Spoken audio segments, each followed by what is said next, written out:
देखिए,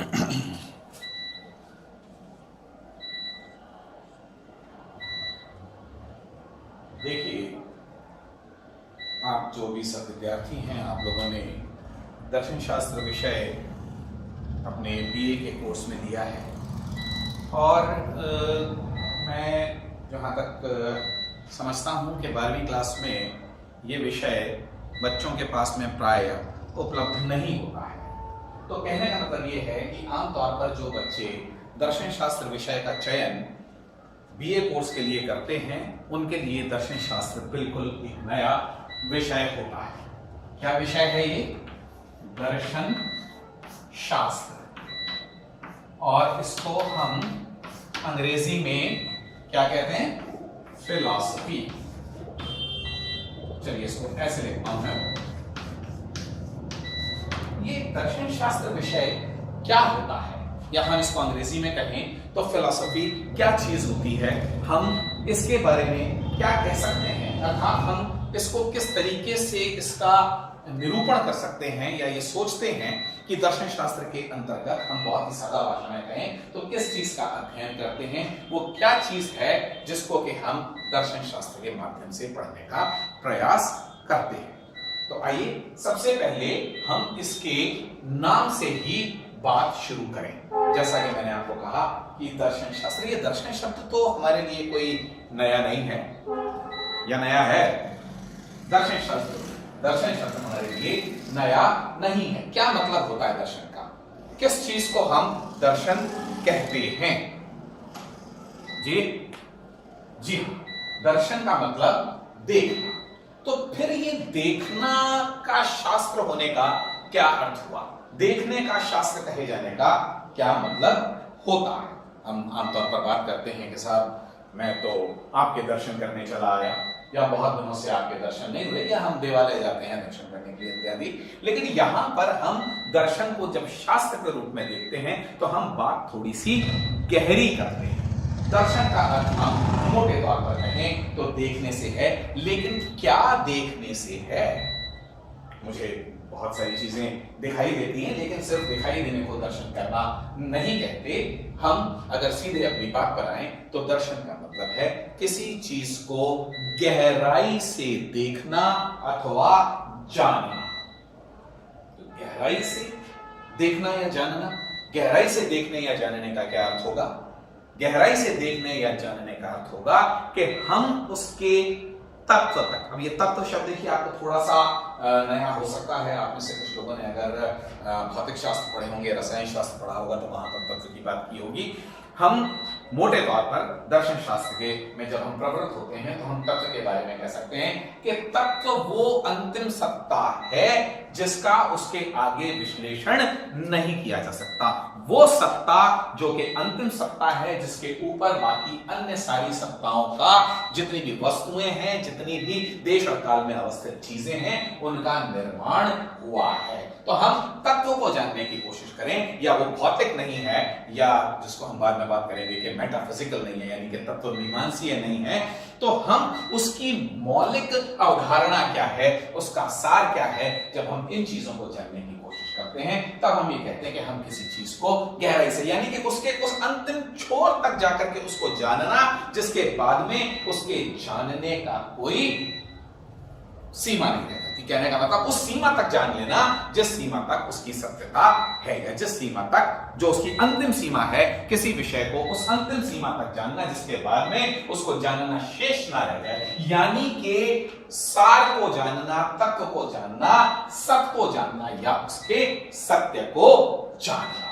तो इस जानने का जो शास्त्र है, यानी कि इस ज्ञान का जो शास्त्र है, और गंभीरतम और श्रेष्ठतम ज्ञान का जो शास्त्र है, हम मोटे तौर पर कह सकते हैं कि ये दर्शन शास्त्र है। आप लोगों ने देखा होगा कि चाहे आप बीकॉम करें या बीएससी करें या बीए करें, या आप इकोनॉमिक्स में एमए करें, पॉलिटिकल साइंस में करें, किसी भी विषय में करें, तो आपको बाद में यदि आप और उच्चतर अध्ययन के लिए जाते हैं तो आप क्या करते हैं? डॉक्टरेट करते हैं। डॉक्टरेट के बाद में आपको कौन सी डिग्री मिलती है? पीएचडी की डिग्री मिलती है। तो ये पीएचडी की डिग्री क्या होती है? क्या मतलब होता है पीएचडी का? डॉक्टर ऑफ फिलॉसफी, यानी कि आपने पॉलिटिकल साइंस को बहुत गहरे से पढ़ा तो आपने राजनीति विज्ञान के दर्शन तक पहुंच गए। यदि आपने किसी इकोनॉमिक्स को बहुत गहराई से पढ़ा तो पीएचडी इन इकोनॉमिक्स का मतलब क्या हुआ कि आपने इकोनॉमिक्स के सार को समझ लिया, आपने बहुत गहराई से उस विषय का अध्ययन कर लिया। यानी कि हम प्रैक्टिकल पर्पस के लिए, हमारी व्यवहारिक समझ के लिए हम ये कह सकते हैं कि किसी भी चीज का गहराई से या गहनतम अध्ययन दर्शन शास्त्र के अंतर्गत मिलता है, या दर्शन शास्त्र वो विधा है जिसमें किसी विषय का गहनतम अध्ययन किया जाता है। अंग्रेजी में इसको फिलॉसफी कहते हैं और philo plus sophy is equal to philosophy. अपन यहां पर इस तरीके से बात को समझें। देखिए, मैं आपको बहुत शुरू में ये बता दूं कि फिलॉसफी कोई दर्शन शास्त्र का एग्जैक्ट ट्रांसलेशन होता हो ऐसा हमको मान करके चलना नहीं चाहिए, लेकिन फिर भी विद्यार्थी के रूप में हमारे लिए ये पर्याप्त है कि जिसको हम हिंदी में दर्शन शास्त्र कहते हैं उसको हम अंग्रेजी में फिलॉसफी कहते हैं। फिलॉसफी दो शब्दों से मिलकर के बना है, जिसमें से पहला शब्द है फिलो और दूसरा शब्द है फिलॉसफी, और philo plus sophy is equal to philosophy. Philo का क्या अर्थ है? फिलो किसको कहते हैं? फिलो का अर्थ है अनुराग, लगाव, है ना। आपने शब्द सुना होगा फिलेंथ्रोपिक। कोई जने सोशियोलॉजी थी किसी के पास में, हाँ, तो सोशियोलॉजी वाले बच्चे जो थोड़ा बहुत एंथ्रोपोलॉजी पढ़ते हैं, जिसको क्या कहते हैं, मानव शास्त्र, वो पढ़ते हैं, तो वो फिलेंथ्रोपी की बातें करते हैं। फिलेंथ्रोपी का मतलब क्या होता है कि जो समाज से प्यार करता है, जो मानव जाति से प्रेम करता है, उसको फिलेंथ्रोप कहते हैं। तो वहां पर भी फिल शब्द आ रहा है ना। बिब्लियोफाइल एक शब्द होता है। बिब्लियोफाइल का क्या मतलब है? थोड़ा सा टेक्निकल शब्द है, लेकिन बिब्लियो का मतलब होता है किताब, और जो किताबों से प्रेम करता है उसको हम बिब्लियोफाइल कहते हैं। तो फिलो शब्द का अर्थ अनुराग, लगाव या हम प्रेम कह सकते हैं। और सोफी का मतलब क्या है? सोफी का मतलब क्या है? अनुराग, और सोफी का मतलब ज्ञान। तो ज्ञान के प्रति अनुराग या ज्ञान के प्रति लगाव को हम फिलॉसफी कहते हैं। तो मोटी मोटी बात क्या हुई कि जब हम गहन अध्ययन की बात करते हैं, गहनतम अध्ययन की बात करते हैं, सत्य तक, सत्य तक, तत्व तक, सार तक जाने की बात करते हैं, तो हम उसको हिंदी में दर्शन शास्त्र कहते हैं। और जब हम ज्ञान के प्रति अनुराग की बात करते हैं, हम जिसको कहना चाहिए कि श्रेष्ठ ज्ञान प्राप्त करना चाहते हैं और ज्ञान के सार तक पहुंचना चाहते हैं, किसी भी विषय के सार तक पहुंचना चाहते हैं, अंग्रेजी में भी हम उसको फिलॉसफी कहते हैं, ज्ञान के प्रति अनुराग। अब देखिए, ऐसा हमारे यहाँ पर विद्यार्थियों को समझने में कई बार थोड़ी सी चूक हो जाती है कि पाश्चात्य दर्शन, जिसको हम फिलॉसफी के नाम से इंगित करते रहेंगे, वो कोई बिल्कुल नितांत अलग चीज है। उसमें कोई ऐसी बात नहीं होती है जो कि भारतीय दर्शन में होती है। और भारतीय दर्शन के अंदर आमतौर पर ऐसी धारणा बना लेते हैं लोग बाग कि कुछ वैराग्य की बात होगी, कुछ ईश्वर की बात होगी, ये बातें भी होंगी, लेकिन दर्शन शास्त्र कोई धर्म शास्त्र नहीं है। यहाँ पर आपको कोई पूर्वताई और पंडिताई वाली बातें और कोई मंदिर और मठ, ये सारी बातें यहाँ नहीं की जाती। यहाँ पर हम ये देखेंगे, जैसा मैंने आपको बताया, कि सत्य का दर्शन है, तत्व का दर्शन है, गहराई से किसी भी विषय का अध्ययन है, इसके क्षेत्र कौन से होते हैं, इनके बारे में हम चर्चा कर लेंगे। तो ये समझते हैं कि जैसे भारतीय दर्शन के अंदर जो उठाए जाने वाले मुद्दे हैं वो नितांत भिन्न है, और पाश्चात्य दर्शन के अंदर उठने वाले प्रसंग बिल्कुल भारतीय दर्शन से भिन्न है। ऐसा नहीं है। दर्शन होता है पाश्चात्य कहना या भारतीय कहना, किसी जिसको कहना चाहिए तात्विक भेद के बजाय एक भौगोलिक भेद ज्यादा है। ऐसा कई जगह मिलेगा आपको देखने में कि भारतीय दर्शन के कुछ पक्ष आपको पाश्चात्य दर्शन के ज्यादा नजदीक मिलेंगे बजाय अपने दूसरे दर्शनों के, और पाश्चात्य दर्शन की ऐसी बहुत सी बातें होंगी जो अन्य पाश्चात्य दार्शनिकों से या दर्शनों से भारतीय दर्शन के ज्यादा नजदीक होंगी। हम जैसे जैसे पढ़ते जाएंगे हम इस चीज को समझते जाएंगे कि दर्शन अपने आप में, फिलॉसफी अपने आप में ये भेद करना सिर्फ एक सुविधा का भेद है। जो दर्शन यहां पर उपजे पनपे वो भारतीय दर्शन कहलाए, जो भारत भूमि पर या ज्यादातर भारत या जो भी आप उस समय का प्राचीन जो भौगोलिक परिस्थिति रही होगी, और जो भारतीय परिप्रेक्ष्य में नहीं थे, जो कि विदेशी भूमि। जब हम पाश्चात्य दर्शन की बात करते हैं तो हम आमतौर पर जो हमारे पास में रिकॉर्ड्स या जो हमारे पास में हिस्ट्री उपलब्ध है, हम ये मान करके चलते हैं कि पाश्चात्य दर्शन का उदय यूनान, ग्रीस का नाम सुना है आप लोगों ने? ग्रीस, ग्रीस, यूनान, है ना? बिल्कुल यूनान, जहां से सिकंदर महान आया। यूनान में हम ये देखते हैं कि पाश्चात्य दर्शन का उदय होता है। और भारतीय दर्शन का उदय कहां होता है?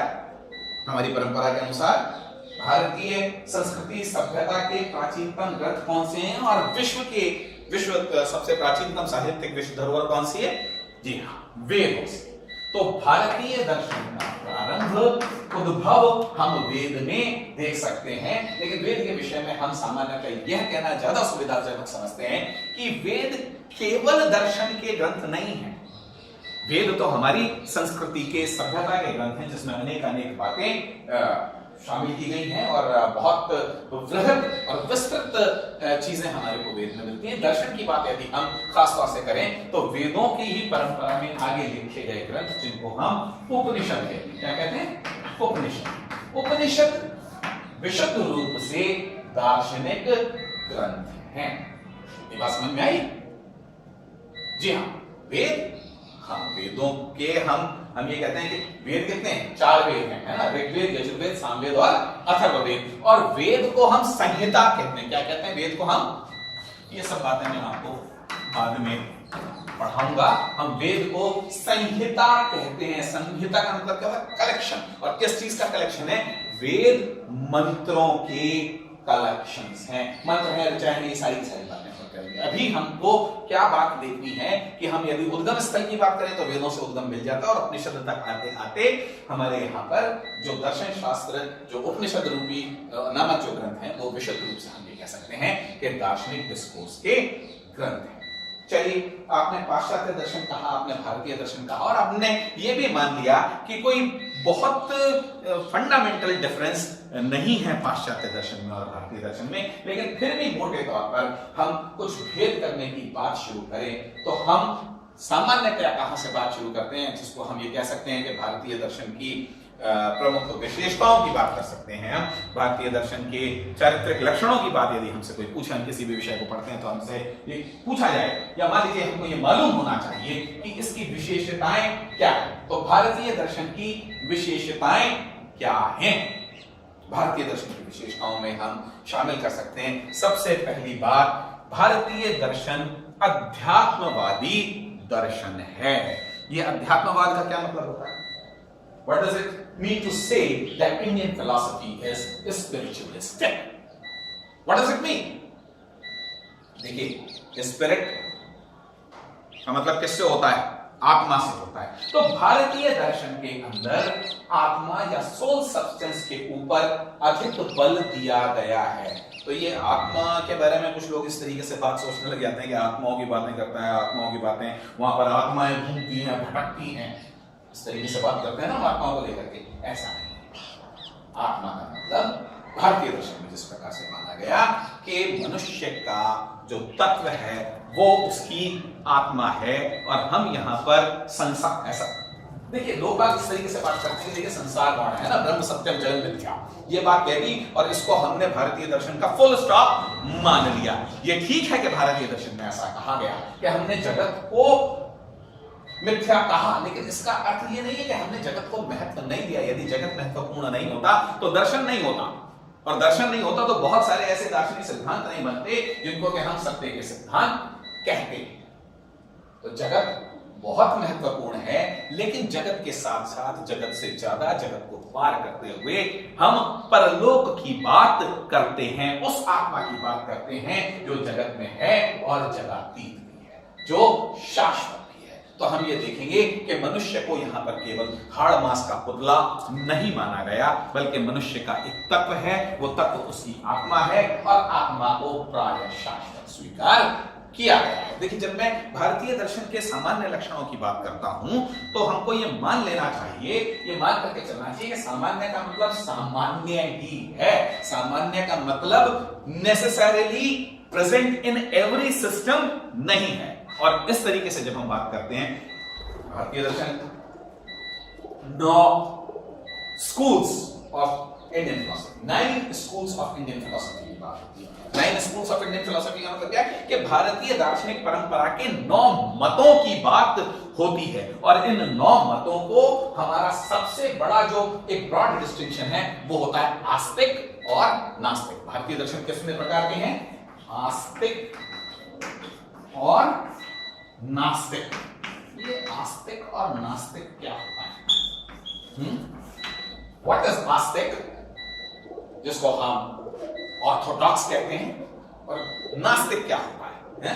जिसको हम हीटेरोडॉक्स कहते हैं। हम इसमें बिलीवर और नॉन बिलीवर की बात नहीं कर रहे हैं, और जानबूझ करके नहीं कर रहे हैं, क्योंकि दर्शन में आस्तिक और नास्तिक के भेद एक अलग तरीके से भेद होगा। जी हाँ, आस्तिक का मतलब जो अस्तित्व को स्वीकार करता है, और ये अस्तित्व किस चीज का अस्तित्व हो सकता है इसकी भी बात की जाएगी। और नास्तिक का मतलब क्या है? जो अस्तित्व को स्वीकार नहीं करता है। Very good. जो अस्तित्व को स्वीकार नहीं करता है वो नास्तिक, और जो अस्तित्व को स्वीकार करता है वो आस्तिक। तो अस्तित्व किस चीज का अस्तित्व स्वीकार करता? सामने एक कुर्सी रखी हुई है, इसका अस्तित्व है, कौन डिनाई कर सकता है? ये प्रोजेक्टर लग रहा है, ये ब्लैक बोर्ड है, मैं आपको पढ़ा रहा हूं, ये सारी की सारी चीजों का अस्तित्व है या नहीं है?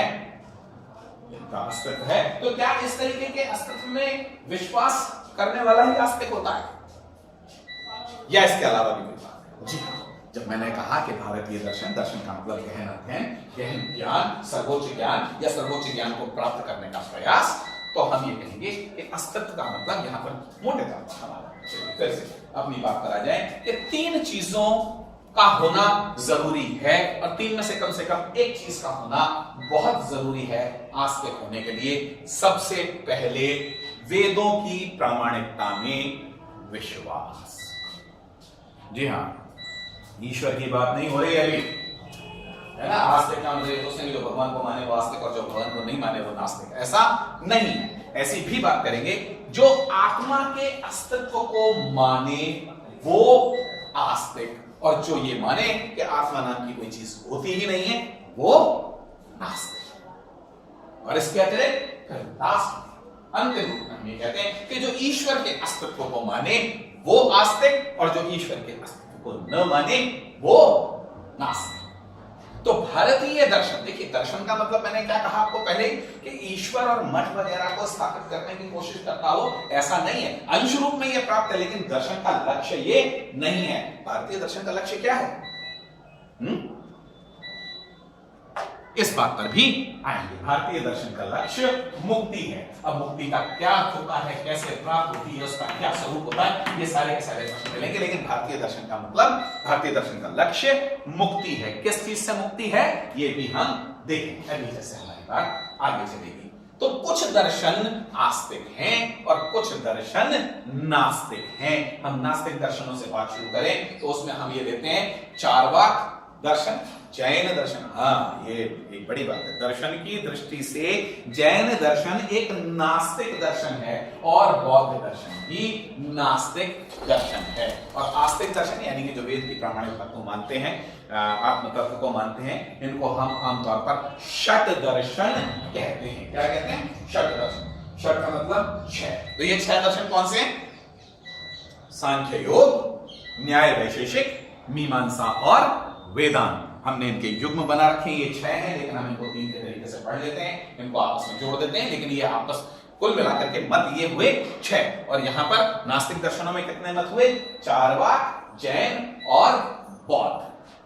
बात चल रही थी कि सामान्य लक्षण क्या है। सामान्य लक्षण जो आमतौर पर इन सब में पाए जाते हैं, लेकिन जरूरी नहीं है कि सारे के सारे लक्षण सारे के सारे दर्शनों में पाए जाते हों, ये जरूरी नहीं है। तो जैसे मैंने आपको कहा कि प्रथम चार्वाक जो दर्शन है, घोर नास्तिक दर्शन हम जिसको कहते हैं, उसमें आत्मा के अस्तित्व को भी नहीं माना गया, वेदों को प्रामाणिक भी नहीं माना गया, और आत्मा की अमरता को भी स्वीकार नहीं किया गया। लेकिन फिर भी जब हम बात करते हैं भारतीय दर्शन के सामान्य चरित्र की या सामान्य लक्षणों की, तो हम उसको अध्यात्मवादी स्वीकार करते हैं। अध्यात्मवाद के अलावा जो मैंने कहा कि मुक्ति, भारतीय दर्शन अपनी जो सोच है और अपनी जो अप्रोच है उसमें एक प्रैक्टिकल विधा है।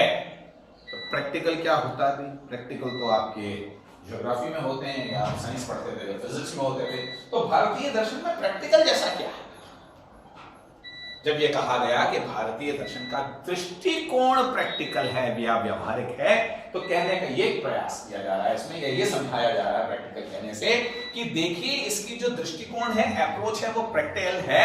प्रैक्टिकल है का अर्थ यह है कि वो वास्तविक समस्याओं से जूझने वाली विधा है। और वास्तविक समस्याएं क्या है?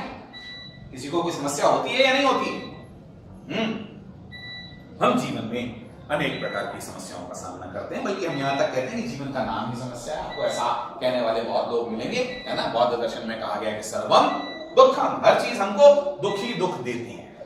तो समस्याएं दुख देती हैं, दुख के निवारण ढूंढने की विधा या अप्रोच या अध्ययन हम दर्शन शास्त्र में करते हैं।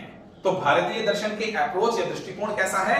व्यवहारिक है। जो व्यवहारिक दुख है, दुख को आप डिनाई नहीं कर सकते, है ना। आप कितना भी कहें कि ये जगत मिथ्या है और ये दुखों सब भ्रम है, ये कहना एक बात है, लेकिन दुख से मुक्ति पाना, अगर भ्रम है तो ठीक है ना, किसी न किसी तरीके से भ्रम दूर हो जाए, वही हमारी दुखों से मुक्ति है। तो भारतीय दर्शन दुख से, पेन से, सफरिंग से मुक्ति का प्रयास करता है। ना केवल प्रयास करता है, बल्कि इसके लिए आपको रास्ता बताता है और आपको उन निष्कर्षों तक ले जाता है कि जिनको यदि आप अंगीकार करें, आप स्वीकार करें, तो आप दुख से मुक्ति पा सकते हैं। किसी एक इंडिविजुअल की बात नहीं है यहाँ पर, किसी एक धर्म की बात नहीं है यहाँ पर, कि सिर्फ भारतीय लोगों की मुक्ति का प्रयास करता है। देखिए दर्शन की खूबी क्या होती है कि इसकी अप्रोच यूनिवर्सल होती है। वो ये नहीं कह रहा है कि भारतीय दर्शन सिर्फ भारतीय लोगों के ऊपर लागू होता है। पाश्चात्य जगत में भी ये नहीं कहा जा रहा है कि जो पाश्चात्य दर्शन है वो सिर्फ पाश्चात्य दर्शन लोगों पर लागू होता है। दर्शन अपने स्वभाव से सार्वभौमिक, सार्वजनीन होने का प्रयास करता है। खैर, है ना, अध्यात्मवादी है, व्यवहारिक है, और फिर इसके बाद में यह कहा जाता है कि भारतीय दर्शन निराशावादी दर्शन है। कैसे? ओह, सर्वम दुखम, दुखी दुख है।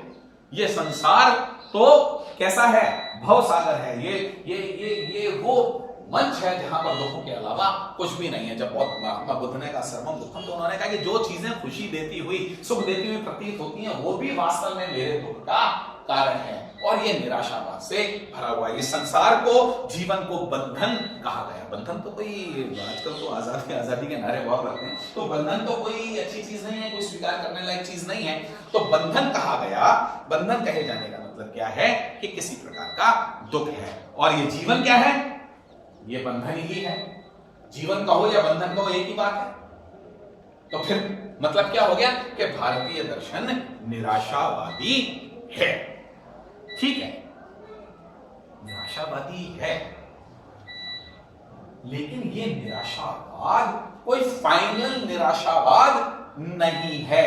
यहां पर इस चीज से निराशा जरूर है कि दुख है, बंधन है, कष्ट है, सफरिंग है, लेकिन दर्शन में ये प्रयास किया गया, ये बताया गया कि आप इन दुखों से मुक्ति पा सकते हो।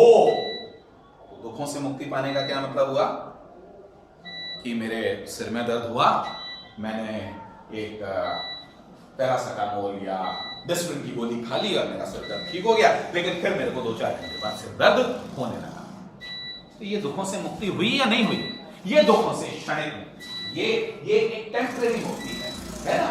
लेकिन दर्शन में ऐसी मुक्ति की बात नहीं कर रही है। मेडिकल साइंस में speak about the relieving from pain for the time being, maybe permanently, but they have not succeeded because life is suffering. ऐसा हम फिर भी मानते हैं, जब तक जीवन है कष्ट होंगे, और नहीं होंगे तो कष्टों के लौट कर आने की संभावना बनी रहेगी। लेकिन दर्शन शास्त्र में जिस मुक्ति की बात की जा रही है, वो दुख से आत्यांतिक निवृत्ति की बात की जा रही है। आप आत्यांतिक निवृत्ति का मतलब समझते हैं? आत्यांतिक मतलब absolute cessation of pain and suffering, यानी कि दुख का निवारण हो। और निवारण ऐसा नहीं हो कि दुख के आने की, जब दुख चला जाए और दुख के लौट आने की समस्त संभावनाएं सदैव के लिए समाप्त हो जाए, उसको हम मुक्ति या मोक्ष कहते हैं। तो भारतीय दर्शन ये बात स्वीकार करके चलता है कि जीवन का मतलब बंधन है और बंधन का मतलब दुख है, कष्ट है, लेकिन वो उस दुख से छूटने की, उस दुख से